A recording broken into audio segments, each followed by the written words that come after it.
रस के अंग अर्थात रस के अव्यय या अंग तत्व है कि जिनसे मिलकर रस की उत्पत्ति होती है।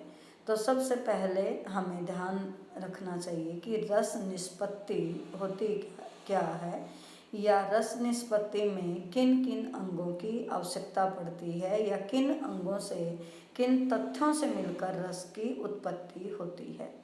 तो जब स्थायी भाव में विभाव, अनुभाव या व्यभिचारी भाव को संचारी भाव भी कहते हैं, तो ये तीनों मिलकर जब स्थायी भाव को उत्पन्न करते हैं, जागरूक करते हैं, जागृत करते हैं और रस की उत्पत्ति होती है, तो इस प्रक्रिया को हम रस निष्पत्ति कहते हैं।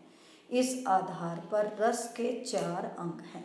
नंबर 1 स्थायी भाव, नंबर 2 विभाव, नंबर 3 अनुभाव और नंबर 4 व्यभिचारी या संचारी भाव। सबसे पहले स्थायी भाव।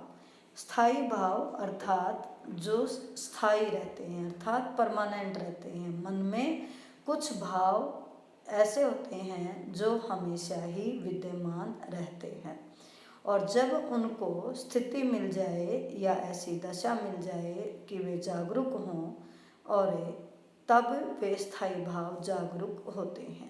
तो स्थायी भाव हर व्यक्ति के मन में होते हैं।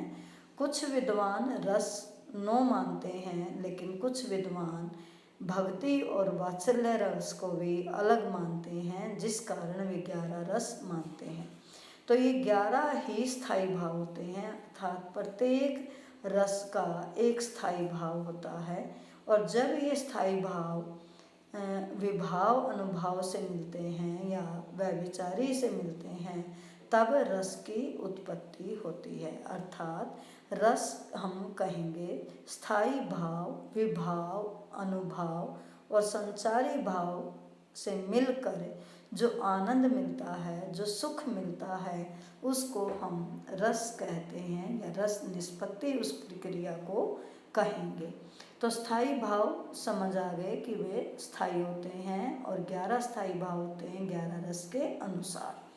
दूसरा आता है विभाव। विभाव हमेशा होता है कारण अर्थात रस उत्पत्ति का कारण कि किस तथ्य को, किस दृश्य को या किस बात को देखकर, सुनकर मन में स्थायी भाव उत्पन्न हुआ है या वो जागरूक हुआ है, उसको हम विभाव कहते हैं।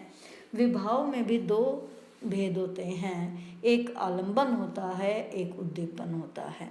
आलंबन अर्थात जिसको देखकर, जिस तथ्य को देखकर रस की उत्पत्ति होती है। उद्दीपन अर्थात उस वस्तु में ऐसा क्या कारण है कि जिससे वो रस की उत्पत्ति हुई है।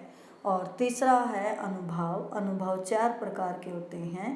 कायिक अर्थात शारीरिक रूप पर, सात्विक अर्थात विचार, आहार्य और मानसिक, और लास्ट तथ्य है संचारी भाव अर्थात व्यभिचारी या संचारी भाव। ये 33 होते हैं। संचारी भाव अर्थात संचरित जो होते हैं अर्थात जो उत्पन्न होते हैं और नष्ट हो जाते हैं अर्थात जैसे स्थिति मिली ये उत्पन्न हो जाते हैं और कुछ ही क्षणों में ये अस्त हो जाते हैं, मिट जाते हैं। ये 33 होते हैं और हर रस में 3 या 4 संचारी भाव आते हैं।